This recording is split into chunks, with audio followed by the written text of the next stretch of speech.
অসমৰ সংগীত জগতৰ ভোটাতৰা আছিল জুবিন গাৰ্গ।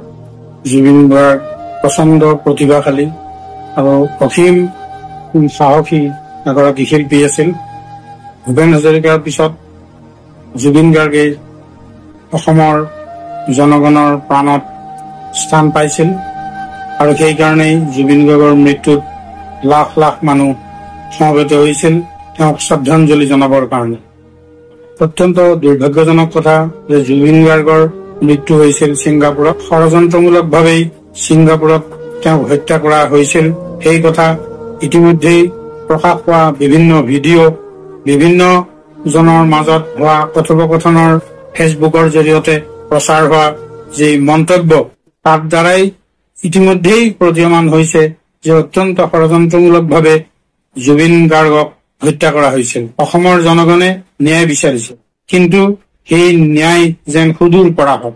অসম সন্মিলিত মহাসংঘই 19 ছেপ্টেম্বৰৰ দিনা যেতিয়া আমি জানিব পাৰিছিলো যে জুবিন গাৰ্গৰ এটা আকস্মিক আৰু অতি কৰুণ মৃত্যু হৈছে সাগৰত ছিংগাপুৰত, তেতিয়া লগে লগে আমি ৰাজহুৱাভাৱে আমি সামাজিক মাধ্যম যোগে কৈছিলো যে এই ঘটনাৰ ন্যায়িক তদন্তৰ জৰিয়তেহে এই অপৰাধীসকলক চিনাক্ত কৰিব পৰা যাব আৰু এটা ন্যায় দিবৰ কাৰণে সক্ষম হব। সেই ক্ষেত্ৰত ক্ষিপ্ৰতাৰে আগ নবঢ়াৰ কাৰণে আমি যোৱা 30 ছেপ্টেম্বৰ আমি গুৱাহাটী উচ্চ ন্যায়ালয়ৰ মুখ্য ন্যায়াধীশ আশুতোষ কুমাৰ ডাঙৰীয়ালৈ অসম সন্মিলিত মহাসংঘৰ তৰফৰ পৰা আমি এখন পত্ৰ প্ৰেৰণ কৰিছিলো আৰু তাত আমি 3জনীয়া ন্যায়াধীশৰ নেতৃত্বত ন্যায়িক আয়োগ গঠন কৰি ক্ষিপ্ৰতাৰে বিচাৰ কৰিবৰ কাৰণে আমি তেখেতক অনুৰোধ জনাইছিলো। এই প্ৰস্তাৱ আমি উত্থাপন কৰিছো কাৰণ আমি CIDৰ ইনকুৱাৰী, CBIৰ ইনকুৱাৰী, SITৰ ইনকুৱাৰী, বিভিন্ন বিষয়ত হোৱা তদন্ত অসমৰ ক্ষেত্ৰত বা ভাৰতৰো বিভিন্ন ঘটনাৰ ক্ষেত্ৰত তাৰ ফল কি হৈছে আমি জনগণে দেখিছো। একো ফল নাই। চৰকাৰৰ নিয়ন্ত্ৰণাধীন এইবোৰ সংস্থাই যেতিয়া বিচাৰ কৰে সেই বিচাৰত কেতিয়াও জনগণে সুফল নাপায়। তেনেকুৱা এটা পৰিস্থিতি বৰ্তমান অসম তথা ভাৰতবৰ্ষত চলি আছে আৰু সেইকাৰণেই আমি কৈছো যে এটা ন্যায়িক তদন্ত আয়োগ গঠন হব লাগে। ইতিমধ্যেই এটা ন্যায়িক তদন্ত আয়োগ গঠন কৰিছে গুৱাহাটী উচ্চ ন্যায়ালয়ৰ মুখ্য ন্যায়াধীশ আশুতোষ কুমাৰ ডাঙৰীয়াই।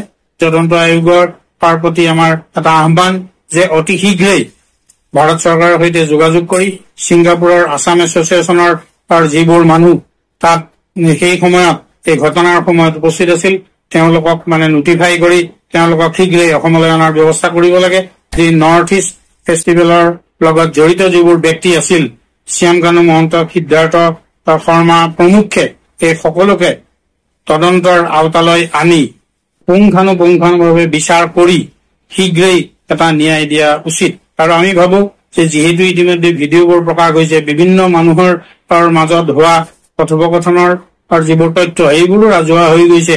ইতিমধ্যে ছিংগাপুৰৰ যি ফৰেনচিক ৰিপৰ্ট অসম চৰকাৰে গুৱাহাটী মেডিকেল কলেজ হস্পিটেলত যি মৃতদেহৰ পৰীক্ষা কৰিছিল সেই পৰীক্ষাৰো ৰিপৰ্ট আছেই। গতিকে সেইকাৰণে আমি ভাবো যে ক্ষিপ্ৰতাৰে ন্যায়িক তদন্ত আগবঢ়াই লৈ যোৱাৰ কাৰণে কোনো অসুবিধা নাই। কেৱল মাথোন চৰকাৰৰ সততা আৰু চৰকাৰৰ নিষ্ঠা এইটোহে আটাইতকৈ গুৰুত্বপূৰ্ণ কথা।